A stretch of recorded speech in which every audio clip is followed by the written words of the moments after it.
Bismillahirrahmanirrahim. Assalamualaikum warahmatullahi wabarakatuh.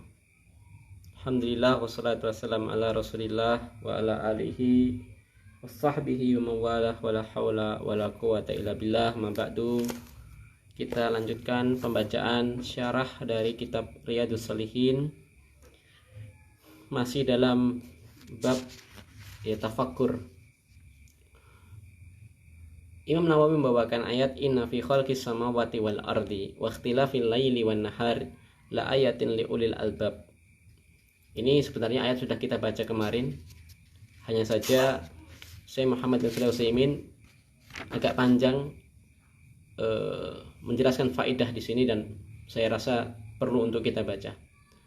Sesungguhnya pada penciptaan langit-langit dan bumi, langit-langit disebutkan dengan kalimat jamak, langit-langit. Adapun bumi Allah sebutkan dengan kalimat mufrad, tunggal, yakni bumi saja. Bukan artinya bumi tidak berbilang, tidak, karena bumi juga ada 7. Dalam hadis sahih disebutkan barang siapa yang mengubah batas tanah maka Allah akan timpakan di hari kiamat nanti 7 bumi di atas dirinya. Au kama qol.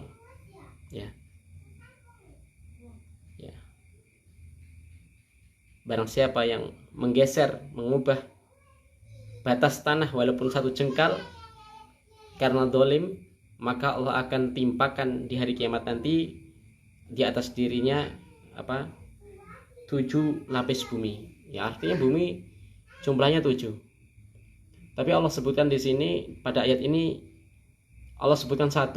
Ini bukan pembatasan, hanyalah sebagai bukti bahwasanya langit itu lebih luas daripada bumi, dan tentu penduduk langit lebih banyak jumlahnya dari penduduk bumi. Langit yang begitu luas dan kita tinggal di bumi, tidak di langit. Langit bukan tempat tinggal kita. Artinya kita sangat kecil jikalau dibandingkan penduduk langit. Waqtilafil laili wan nahar, dan pergantian antara malam dan siang hari. Imam Ibnu Utsaimin menyebutkan pergantian di sini pergantian meliputi dari terang menjadi gelap. Yang awalnya terang benderang langsung gelap. Yang awalnya gelap lalu timbul terang, cahaya. Ada pergantian yang sebelumnya musim panas menjadi musim dingin. Ada yang negara itu memiliki 4 musim, ada yang memiliki 2 musim, musim penghujan, terkadang musim kemarau, tidak ada hujan, hanya sesekali saja. Ada yang negara itu turun salju, ada yang negara itu malam harinya lebih sedikit sekali dibandingkan siang harinya, kadang malam itu cuma 3 jam, hingga mereka di tempat itu puasa sangat panjang. Allah uji mereka. Ada yang bahkan negara itu senantiasa malam hari, matahari hanya muncul sekitar sebulan sekali saja. Ini waktu sholat mereka sudah tidak sesuai dengan perputaran matahari, karena matahari tidak normal sebagaimana tempat-tempat lain. Maka mereka waktu sholatnya mengikuti negara yang bersebelahan yang mataharinya itu normal. Ala kulli hal, dunia ini semuanya mengalami yang namanya proses perubahan cuaca, perubahan waktu, perubahan iklim. Semuanya itu merupakan tanda bukti Sang Pencipta, yakni Allah Jalla Jalaluh. Bahkan tidak jarang mungkin kita suatu tempat hujan, radius beberapa ratus meter tidak hujan, hanya beda sekian ratus meter, tapi berbeda. Di sini hujan, situ tidak. Bahkan hanya 5 meter. Ya. Pernah kita itu berdiri, ya, di sini tidak hujan, depan kita itu sekitar 5 meteran hujan, ya. Atau sebaliknya. Ya. La ayatin li ulil albab merupakan tanda bukti bagi orang-orang yang albab. Ulil albab yakni orang-orang yang ulil ukul, yang memiliki akal. Memiliki akal di sini bukan artinya cerdas. Betapa banyak orang ateis itu cerdas, tapi tidak disebut ulil albab oleh Allah. Ya. Lalu siapa ulil albab? Disebutkan dalam ayat berikutnya. Ya. Yakni alladzina yadhkurunallaha qiyaman wa qu'udan wa ala junubihim. Yakni ulul albab ialah orang-orang yang senantiasa mengingat Allah baik ketika berdiri maupun ketika duduk dan ketika dalam pembaringan sekalipun.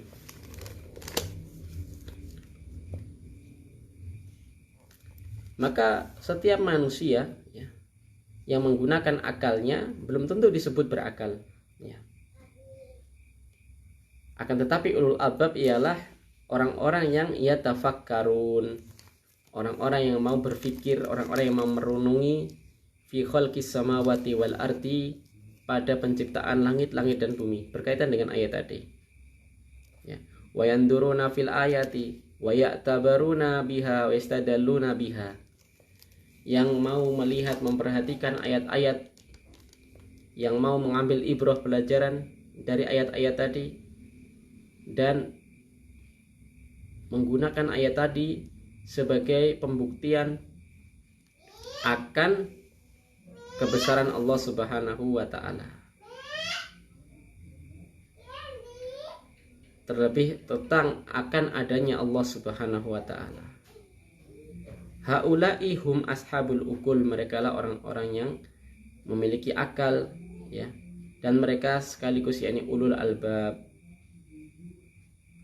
Fahris ala an yatafakkar, fahris ala an tatafakkar, tatafakkaru fi khalqis samawati wal ardi ma'at tadabburi wallahul muwaffiq. Ya, maka hendaknya kita bersemangat untuk menggunakan, ya, akal kita untuk berpikir, merenungi dari penciptaan langit-langit dan bumi dengan mentadaburinya. Semoga Allah memberikan taufik. Ayat berikutnya, orang-orang yang disifati dengan ulul albab ialah orang-orang yang senantiasa mengingat Allah di segala keadaan, yakni ketika berdiri, duduk, ketika dalam pembaringan. Maka dzikir kepada Allah ini ada dua macam. Macam yang pertama ialah dzikir secara mutlak fi kulli waktin, yakni setiap keadaan. Dan inilah yang disyariatkan bagi setiap manusia. Hendaknya senantiasa memiliki zikir di setiap waktunya, setiap keadaannya. Nabi Muhammad SAW pernah memberikan nasihat kepada seorang laki-laki. Yang laki-laki itu mengatakan kepada Nabi, inna syara'i'a al-islami kasurat alayya wa inni kabirun fa'usini.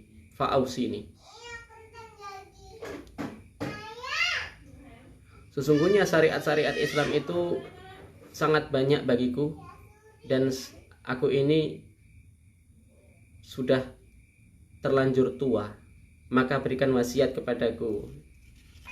Faqala, maka Nabi memberikan wasiat, la tazalu lisanuka ratiban bidzikrillah, senantiasalah lisanmu dalam keadaan basah dengan berzikir mengingat Allah. Hadis riwayat Tirmidzi.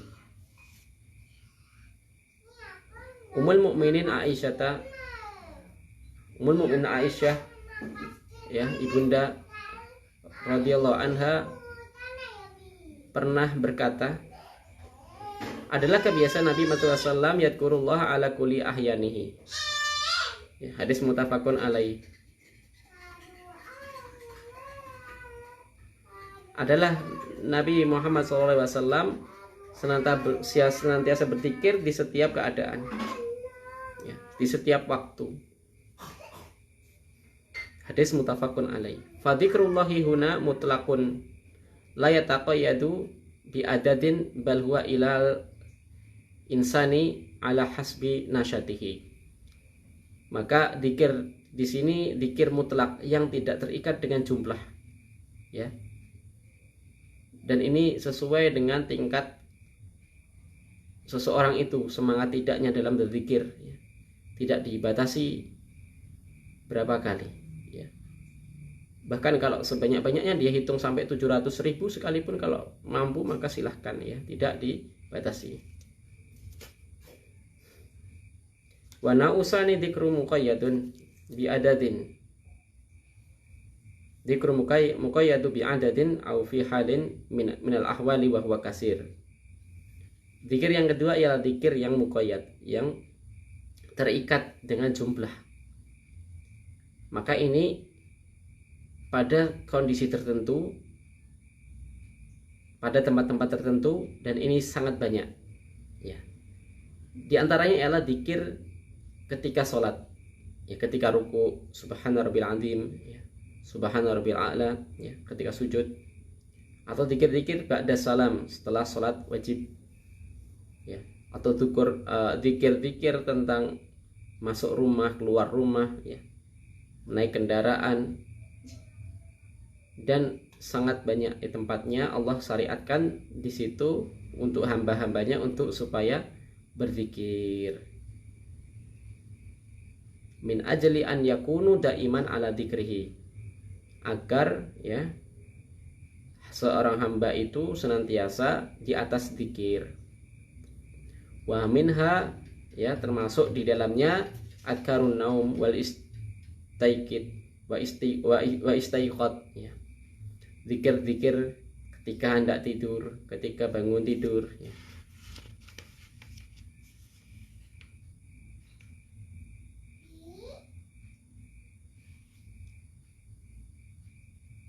Lalu berikutnya Syekh memberikan faedah lagi, ya. Wa alam anna dzikra aidan yakunu 'ala wajhain, ya. Ketahuilah bahwasanya zikir itu juga dipandang dari dua sisi. Dzikrun tamun wa huwa ma tawatta'a 'alaihi qalbu wal lisan. Zikir yang sempurna ialah, yang pertama, zikir yang sempurna ialah zikir di mana antara lisan dan kolbu itu connect, ya, tawato'a connect, terhubung antara lisan dan kolbu, hati.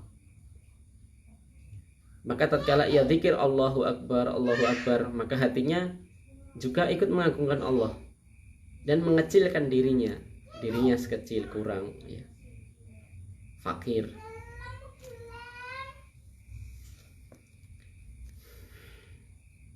Wa dzikrun naqis wa huwa makana bilisani man ma'a ghaflatil qalbi wa aksarun nas, ya. Berikutnya ialah zikir yang kurang, zikir yang naqis. Ialah kondisi seseorang berzikir hanya lisannya. Bersamaan itu dia berzikir akan tetapi hatinya lalai. Dan inilah keadaan manusia kebanyakan, kata Syekh. Nas'alullah an milna bi afwihi, ya. Indahum dzikrullah bilisani ma'a ghaflatil qalbi, ya. Mereka berzikir dengan lisan mereka akan tetapi lalai dari hatinya, lalai, ya, dari zikir. Fatajiduhu yadkurullaha wa qalbuhu yadhabu yaminan wa shimalan. Dia berzikir akan tetapi hatinya pergi ke kanan, pergi ke kiri, mengingat aktivitas lain, ingat tokonya, ingat pasar, ingat mobilnya, ingat kendaraannya, ingat jual beli, ya. Sambil memikirkan ini dan itu, ya.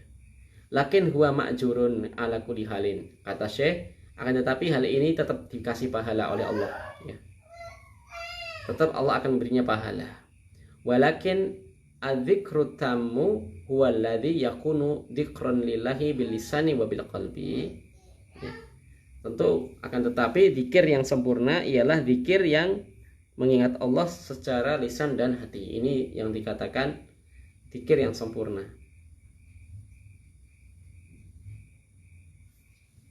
Ahyanan yakunu dzikru bil qalbi anfa' lil insan min adzikri al mujarrad. Idza tafakkara al insan fi nafsihi wa qalbihi fi ayatillahi al kauniyah wa syar'iyyah bima yastati'u hasala ala khairin kasir. Ya. Terkadang zikir dengan hati itu lebih bermanfaat bagi seseorang dari sekedar zikir dengan lisan. Dan tentu ini pasti, ya.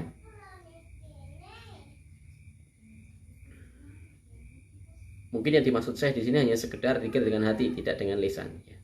Makanya dikatakan ahyanan. Maka yang sempurna tetap zikir dengan hati dan lisan.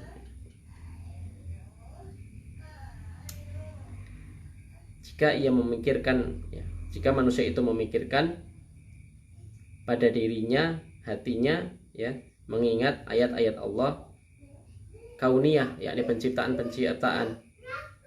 dan ayat-ayat syariah, yakni ayat-ayat Al-Quran, direnungi. Jadi baca Al-Quran tidak sekedar mujarradun bil qiraah, tidak hanya sekedar melafadzkan dengan qiraah, tapi juga memahami maknanya, menghayati maknanya. Maka penting bagi seseorang yang bisa baca Al-Quran tapi belum bisa bahasa Arab, dia beli Al-Quran yang ada maknanya, ya. Al-Quran yang ada artinya. Apabila dia bisa memaksimalkan ini, yakni zikir dengan hati, tentunya akan terhasilkan darinya kebaikan yang banyak. Ini yang kita baca dari kesempatan kali ini, semoga bermanfaat. Semoga Allah menjadikan kita orang-orang yang berzikir, mengingat Allah Subhanahu wa ta'ala, dan semoga Allah memberikan kehidupan bagi hati kita, kebahagiaan dunia dan akhirat. Subhanakallahumma bihamdika asyhadu an la ilaha illa anta astaghfiruka wa atubu ilaik. Assalamualaikum warahmatullahi wabarakatuh.